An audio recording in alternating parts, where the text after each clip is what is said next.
Shibu baby ജോണിൻ്റെ പ്രതികരണം കണ്ടു കഴിഞ്ഞാൽ പിന്നെ എം ഹസൻ ഇനി ഷിബു ബേബി ജോണിൻ്റെ മുഖത്ത് നോക്കാൻ പറ്റില്ല. ആ മട്ടിലുള്ള പ്രതികരണമാണ് ഷിബു ബേബി ജോൺ നടത്തിയത് RSPക്ക് വേണ്ടി.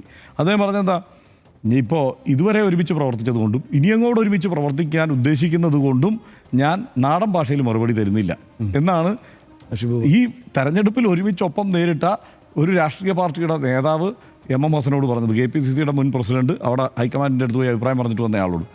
അപ്പോൾ ഈ മട്ടിൽ ഇവിടെ വഷളാക്കി ഇതൊക്കെ ഈ ആദ്യത്തെ ഒരു 2 മണിക്കൂറോ 3 മണിക്കൂറോ കൊണ്ട് ആളുകളെ ഫോണിൽ വിളിച്ച് കാര്യങ്ങൾ ചോദിച്ചാൽ പറയുന്ന കാര്യമുള്ളൂ.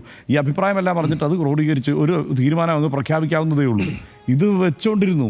അപ്പം ഹൈക്കമാൻഡിൻ്റെ താല്പര്യങ്ങളോ എന്തൊക്കെയോ ഇതിനകത്ത് പലതരത്തിൽ പ്രവർത്തിച്ചു. ഇതിനകത്ത് വേറെ അതിനിടയ്ക്ക് എന്താണ് മറ്റു പല കാര്യങ്ങൾ പിന്നീട് ചർച്ചയായി. ഇതൊന്നും ചർച്ചയ്ക്ക് വെക്കേണ്ട കാര്യമില്ലല്ലോ. അത് VD സതീശൻ എന്താണ് മംഗലാപുരത്തേക്ക് ചാർട്ടേഡ് ഫ്ലൈറ്റിൽ പോയി.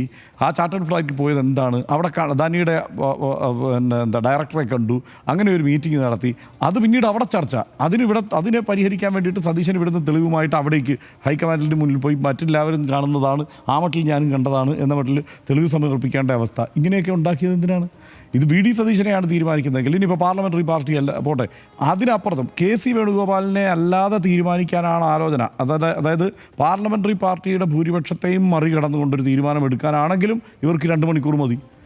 ഒരാവശ്യവുമില്ലാതെ ഇനി ഇതുകൊണ്ടുണ്ടാവുന്ന എല്ലാ കുഴപ്പത്തിൻ്റെയും ഉത്തരവാദിത്വം ഹൈക്കമാൻഡിനായിരിക്കും എന്നുള്ള കാര്യത്തിൽ ഒരു തർക്കവുമില്ല. ഹൈക്കമാൻഡ് ആ സംവിധാനത്തിനകത്ത് എണ്ണം ഇപ്പോഴും എനിക്കത്ര വ്യക്തമല്ലാത്തതുകൊണ്ടാണ് ഹൈക്കമാൻഡ് എന്ന് പറയുന്നത്. എന്തായാലും അതിനകത്ത് രാഹുൽ ഗാന്ധിയുണ്ട്, അതിനകത്ത് മല്ലികാർജുൻ ഖാർഗെയുണ്ട്.